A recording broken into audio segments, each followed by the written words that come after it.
Welcome to the Author to Authority podcast. And today is part 2 of a wonderful series that I've been doing with Carol Boston, who is the Queen of Reframe. And if you missed the first episode, you have to go back and listen to it because we were supposed to cover empowering questions. And we never got to empowering questions because what Carol was sharing was just so incredible. And I went back today and I was listening to it again. And, you know, one of the things you talked about, Carol, was confidence is the decision to act. Mm. And then once you act, you have to celebrate it. Yes. And I thought, wow, like what a weight gets lifted off your shoulders. Because people think confidence is this ethereal thing that some people have and some people don't. And if you're special and if you've had this in your life and you've had that in your life, then you have confidence. And, you know, if you haven't had these things, well, then, oh, well, boo-hoo, you don't have confidence and you've just got to suffer through. And when you said that, it like hit me like a wall of bricks that I can change my confidence by doing small, simple actions. Yes. And so that was just powerful. And then when you do those actions, celebrate it. I'm like, oh, I love Carol, man. She's my kind of girl. But one of the keys, thank you so much. One of the keys is celebration without judgment. Because sometimes you're going to take a step, and if you had an idea of is it going to get you from here to here, and maybe it didn't get you all the way there, we'll have a tendency to judge, oh, it wasn't good enough, or oh, it wasn't perfect, right?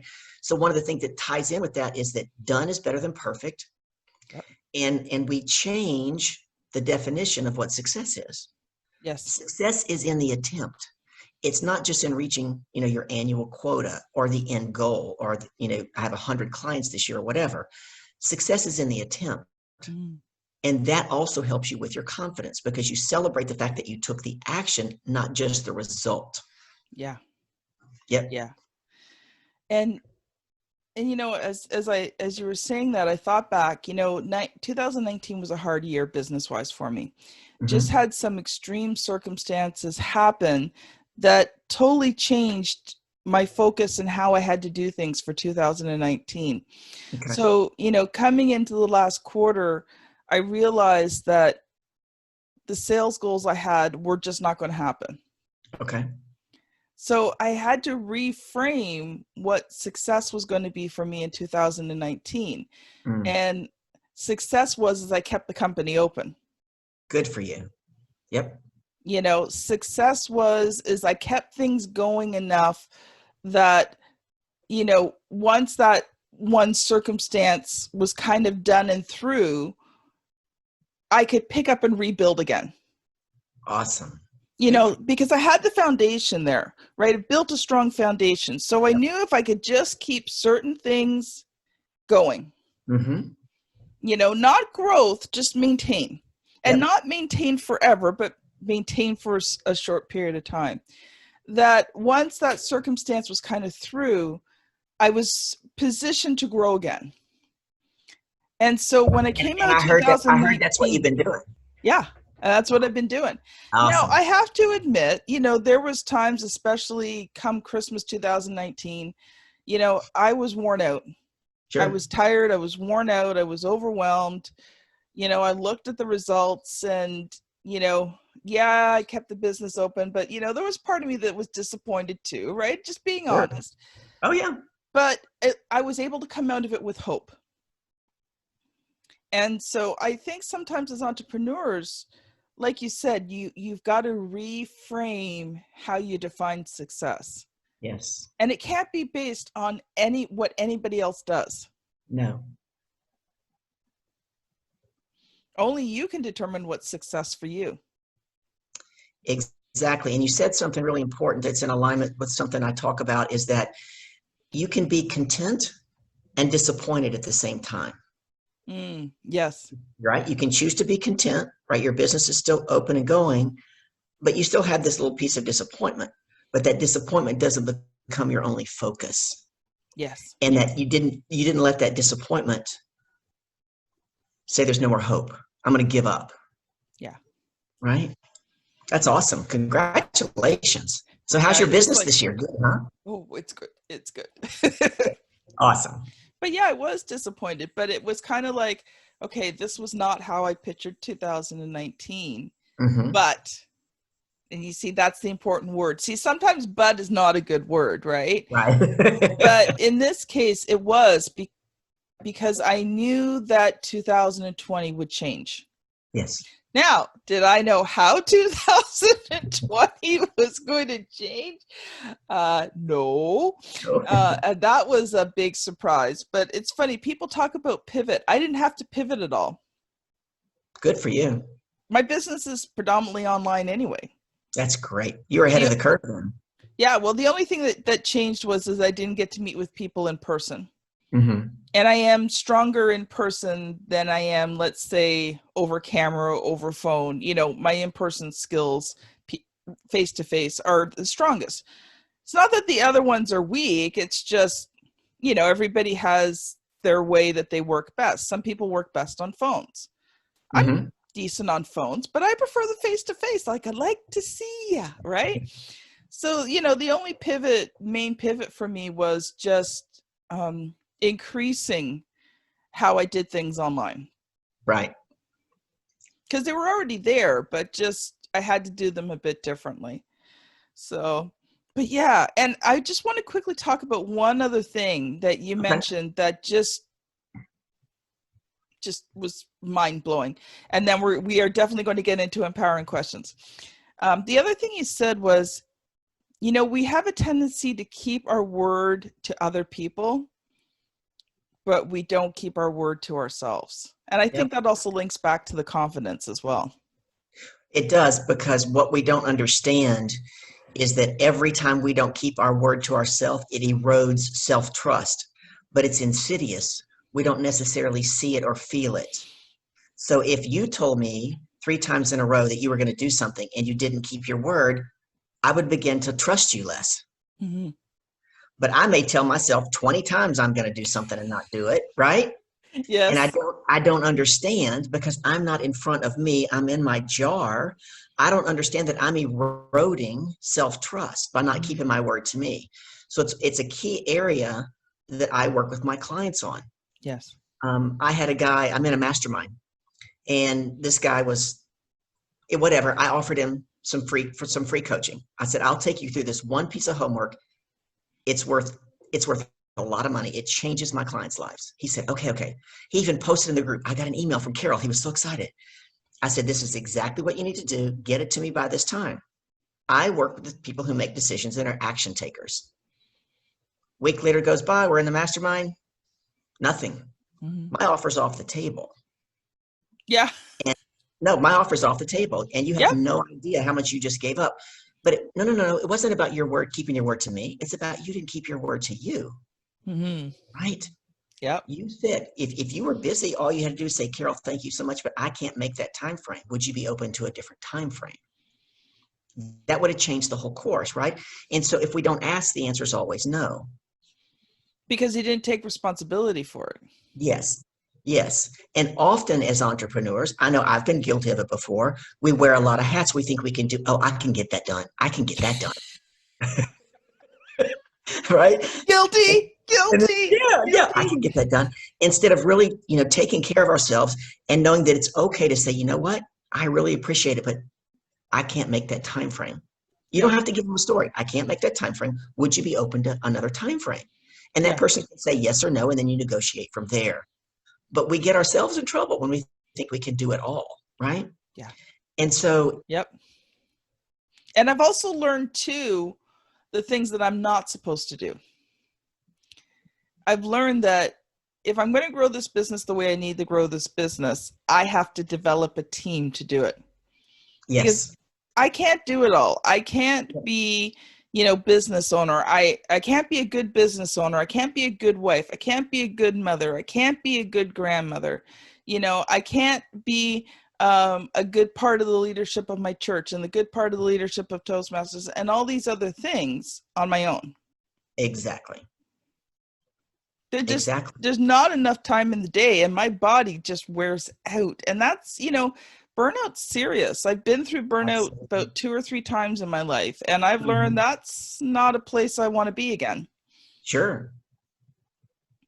And And oftentimes we have no idea what we're missing out on when we don't keep our word to ourselves, mhm, because we will tend to discount it, right? yes. So, for example, the piece of homework that I don't ever tell anybody on stage about, it's for my clients, that's transformational, that I was going to give him at no cost.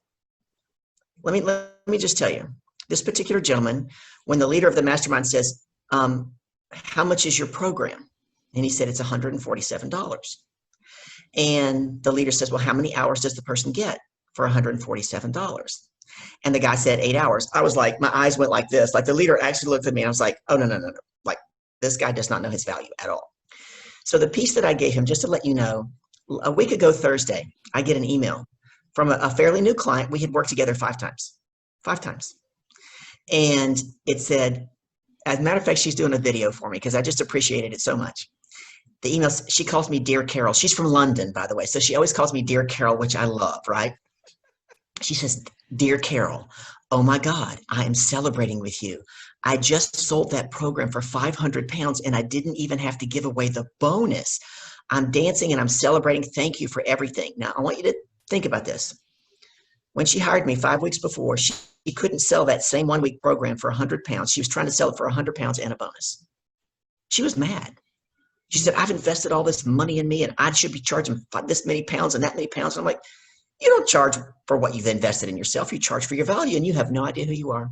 And she kind of looked at me. I said, you don't. I said, that's where we're going to start. Think about it. In 5 weeks, she quintupled what she charged and didn't have to give away the bonus. Right? Love I it. was going to give it to this guy for free. Yep. He has no idea what he missed out on because we don't keep our word to ourselves. Yeah. Yeah. I'm glad you brought that up. It's really powerful when we begin to do that. And an empowering question that someone can ask around that. And I did this for myself just a couple of months ago because I noticed things weren't going like I wanted them to go. And I sat here by myself and I said, who am I being? Mhm. Not what am I doing, right or wrong. There was no judgment. It's who am I being? Yeah. Who am I being when I'm behind closed doors and nobody's watching? Yep. Right? That's Yep. what we have to look at because the problem isn't out there. If your business isn't growing, the problem is you. And I realized the problem was me, but I had to figure out what it was that I wasn't doing. And how to do that is who was I not being? So I'm going to stop you here for 1 sec because I want you just to do a very brief introduction. This is really important, but some Yes. people might not know what empowering questions are. So maybe just take a Okay. minute and talk about what they are, and then we'll get back into that because that's an incredible question. Okay. So empowering questions are questions of curiosity. They're open-minded, right? They open your awareness. They get you to Yeah. consider possibilities you've never thought of. They give you things like the Oprah aha moment. They cause you to ponder on things. They're not something that you ask a question and get a direct answer to. Because one of the Mm. things you and I talked about, I don't know, maybe 2 or 3 podcasts ago, is that oftentimes we hold on so tightly to what we think is ours, we're not open to what the universe has to give us. The same goes on in our thought process, right? If we think we already know the answer, our Yep. blinders are on. Our Yep. blinders are on. And I tell clients often, every time you say, I know that, your brain shuts off. Every time. I had one client, listen, it's so true. I had a couple. They owned a boutique travel agency, and she Mm. was the stronger personality of the two. Let's just put it that way. The first time they're in my office together, that was nice, wasn't it? so, so the first time she's in my office, together in my office for their first full session, Mhm. after she said, I know that about 7 times, I shared that with her. I just said, every time you say, I know that, your brain shuts off. And she said it like 5 more times. And so I said, I'm just letting you know. I want you to write it down and think about that. It took about 2 more sessions and she came back and she started catching herself every time, right? It's really important. If we think we know it, the brain shuts off. So empowering questions, when I say I'm the queen of reframe, they help you reframe from focusing on what's not working, what your Yes. failures, right? And open up possibilities that you've never considered before. That's why we say when you ask them, you can't be attached to the outcome, because that's the only way something new can show up in your field that you hadn't thought about before. Now, they always start with who, what, how, and sometimes where. They never, ever, ever start with why. Why. The reason they don't start with why, and I want you to think about this, you've been a parent and you've had a parent, right? So when you were a kid, and your parents go, Kim, why did you do that? The first thing you did is you got defensive, right? You have to protect yourself. You get defensive. And you may have seen your children do that when you ask them why. As a matter of fact, I had shared a story about my dad asking me why I got a B on my report card. And I said, how much more powerful it would be if your child didn't come home with a report card you quite wanted, and instead of saying, why did you get a C or why did you get a D, which makes them feel bad about themselves, you said to them, what one thing could we do different this semester to raise that grade? All of a sudden now your child is thinking of a way and not defending myself for being bad or wrong, right? So why did you do that? I don't know. I don't know why I did it. It just happened. It went through my brain and I did it and I don't know why. Exactly, because they're backed into a corner. Yeah. But if you ask that same question with what or how, it opens up their brain to think, well, let me think about that for a minute, right? So we said why brings in defensiveness, defensiveness brings in the ego, and ego brings in emotions. And when emotions go up, intelligence goes down, period. No, it's true. I know you're laughing. I said that to Crystal the other day in my talk and she was cracking up, right? she was, right? It distracted me right out loud, but it's true. But listen, let me tell you something. People think that that's only an emotion that we label as negative. Like, oh, you're right, Carol. When I get angry, I say things I wish I hadn't said. That's not always true. See, nothing in this world has meaning. Not one thing has meaning except that which you assign it. Yes. And that's why different things mean different things to different people. We're choosing what to assign. So most people assign that to what we consider a negative emotion, anger. But think about this. Think about the lady who's all excited. She takes a weekend in Las Vegas. She's having a great time. She wakes up the next morning and there's some man in bed that she don't know, and she got a ring on her finger, and she's like, who the hell is this, right? Now, she was having what we call a good emotion. She was having fun. But whatever happens in Vegas stays in Vegas? No. She got a ring on. She might be taking it home. But my point is her emotions were out of control. Yeah. So what empowering questions will do things like help you see how other people are perceiving what you're doing. They will help you get other people on the same page as you with less resistance. Who wouldn't like that, right? Yeah. That's one part of them. And they help keep the emotion out of the conversation, which is huge, not only professionally in your business, but personally, right? Personally. Another thing they do, and they tie in with what Stephen Covey taught in his book, The 7 Habits of Highly Successful People. His 5th habit says, seek first to understand and then be understood. But the difference with empowering questions is on that second part. Yeah. That then to be understood is not about you trying to get someone else to understand you. It's about using those questions for you to understand you. Because often, Kim, the person who's in the way is us, but we can't see it. And these questions will open that up, and we can go, oh, I'm the one that ruined that negotiation because I did this, right? Or I wasn't open to this. And so they're incredibly valuable. They can be life-changing. I've seen transformations that blow my mind. You know, when you were just saying that, it made me think of all the times I sabotaged myself. And I can't say I can still say I occasionally sabotage myself, but I've become aware of it. Good. And I've become aware. And I think, you know, when you ask those empowering questions, you can't self-sabotage because you have not given yourself an excuse to sabotage. Right. Because when you open up to what is possible, you realize that you are capable of much more than what you think. Absolutely. I gave someone this thought the other day. You might want to write this down, Kim. I think you're going to like this one. It's a very empowering question. Real quick, folks, with empowering questions, you're going to put them out to the universe several times a day and not try to figure them out. I'll give you an example in just a minute, but the key is you're not attached to the outcome of how they show up. So here's a very powerful question. What one thought,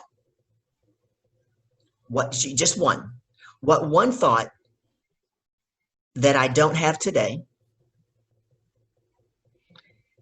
if I were to adopt it, would elevate every area of my life? Think about that.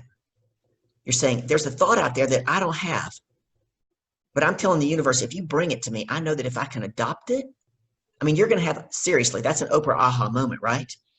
It will elevate every area of my life. You're trying to truly expand your boundaries by asking that question. One of the key things, folks, is when I gave that, it's what one thought. It's not, what should I think, right? It's, you're asking for one thing. Because Kim, you and I talked about that. You're going to do one thing, move forward, celebrate, then you do the next thing. Yes. Right? Empowering questions will also hopefully help you over time to take should and shouldn't out of your vocabulary. And I talk on that too, because should and shouldn't are always about a make wrong. Yeah. If I say, Kim, you should do this, and you don't do it, then I'm going to make you wrong because I told you so, right? Or if I say, Kim, you shouldn't do this, and you do it, I'm going to try to make you wrong again. I'm not, because I don't do that. But with my clients, we take those words out of our vocabulary because it's about wrongness, which is about judgment, right? Yep. And if you're sitting in judgment, then you're going to hold yourself back. Very true. You're going to hold yourself back. True. Right? So we've got a few minutes left. I would love for you to share one sales empowering question, because I know that, you know, you use these questions in your sales process, and I would love to hear one. Like, this has been amazing, and I know it's going to be life-changing, but I always like to leave it with one thing that you can, just one really good question that an entrepreneur can use in their sales process. Okay. Here's a writer-downer for you. Let's say you came into some resistance. A lot of times people call it an objection, right? You're trying to move your process forward. And that's a key thing. You're always trying to move your process forward. It's not always about closing the sale on day one. That's right. Moving it forward, celebrating, moving it forward. Your empowering questions help you gain information. So let's say you're in resistance. Ask this question. What one thing would you want in my offer for you to accept it today? Ooh. Oh, wow. If they give you that one thing, it's closed. It's a done deal, because they just said, it's in the deal. I'm doing it today. Now, don't get me wrong. Somebody might come back and say, ridiculous. Well, I want it to be free. Well, you know, cheap is good and free puts me out of business, but you know, right? It has no value. If it's free, it has no value. Yeah. Right? They have to have some skin in the game. So the skin in the game is you're getting them to tell you what they need in that offer. And as soon as they tell you, as long as it's reasonable to you, you look at them and go, done. Let's get you in the system and get you signed up. I'll put it in the agreement I'm sending you. And get their credit card, put it in the system. They're in. You don't have to send a contract before you get them in the system and put the credit card in. That's another key thing I tell people. Yeah. Well, I need to get a signed contract. No, you don't. No, you don't. Process the payment, then get the signed contract. Absolutely. Yeah, like with RTI, like what we do is, you know, you submit your deposit, and then I send you the work agreement to sign. Exactly. Right? So, yeah, you don't. Did you like that question? You can't see it on the video, but I'm just about drooling here over that question, and my brain's already going. Yeah. Oh, wow. Wow. Because many times that thing that they ask for is something so small, and you go, really? Like, really? Like, that's all it would take? Exactly. That's why that ties into, if you don't ask, the answer is always no. Yeah. And it also ties into something you and I talked about from sales that we can address next time if you want to have me back again. Oh, of course. Is you go into a negotiation with blue chips and black chips. Okay. Oh, okay. I'm gonna stop me? 1 minute to explain that. Okay, I can do it in 1 minute. But I can't teach it to you. Okay. You take your blue chips into a negotiation and your black chips. Your blue chips are your must-haves. You're not going to do the deal without them. Your black chips sound really, really good, and you're willing to give them up. So every time they take one of your black chips, you go, okay, and they think they're winning, and you still get all your blue chips. I just got to teach you how to talk through that. Okay, you're coming back.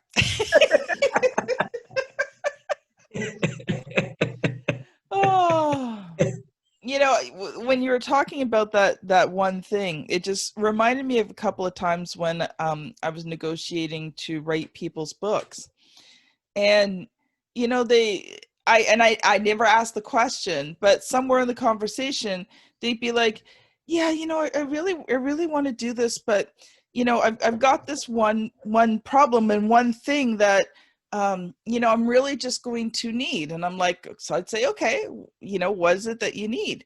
And they'd say something like, I really can't do this without some social media graphics. And I'm thinking, done, because social media graphics are something that can easily be thrown in. They're like, but, I need a little bit of content for my website. Okay, done. 3 blog posts. There you go. And they'd be like, really? Yeah, if that helps you, that's a reasonable request. I'll give you 3 blog posts, right? Absolutely. So when you were talking about this, I was thinking about all the times that, I was in this negotiation process and it was just so simple of things that they requested. Right. Sometimes the request was, Kim, I need a different payment plan. Yep. Done. Exactly. Tell me what you're paying. Tell me what you can afford. Go ahead. Tell me what you can afford. We'll create the plan around it. Like, your book might take long to be done, right? Mm-hmm. But if you really want to do this book and this is what you can pay, okay, we create a plan around that. But I also want you to keep that question in front of you, because how many times did you not get the deal and you didn't ask that question? Because not everybody's willing to volunteer. You've been blessed with some people that have been willing to say, if I just had this, you're highly favored, because that doesn't happen often in a negotiation, right? Yeah. So keep that in front of you, and you could escalate your business twofold. Just think of all the times that you didn't ask. What one thing?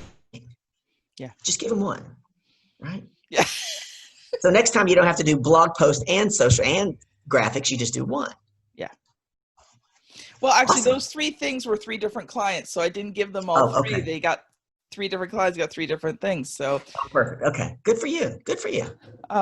Yeah. Wow. All I can say is wow. I'm going to be thinking on that one for a while. That's for sure. But you know what? I'm not going to go back and think about all the deals where I didn't get it, because I want to move forward in life and not focus on the. I agree. It was just a temporary thought. Like, dang, okay, that's a learning lesson. Let's go. Because unfortunately, all of a sudden, I'm seeing $ with big X's. Yeah, no. Ask an empowering question. We don't want to focus on that. So, Carol, how can people get a hold of you if they've enjoyed today and they want to find out more about? Oh, my goodness. Text me at 954-616-9024. Let me know that you heard me here on Kim's podcast. And if we're a good fit to work together, you'll get 20% off of any one of my programs because you heard me here on Kim's. You can also email me if you prefer that at Carol@carolboston, that's BOSTON, just like the city, .com. Carol@carolboston.com. Awesome. Thank you so much, Carol, for being on the show. Absolutely. And I think we're going to do part 3. So okay. we will book another part 3, probably maybe for the end of August. We'll air that. So thank you so much. This has been Carol Boston and Kim Thompson Pinder on the Author to Authority podcast. Thank you so much for listening, and we will see you on the very next episode. Bye now.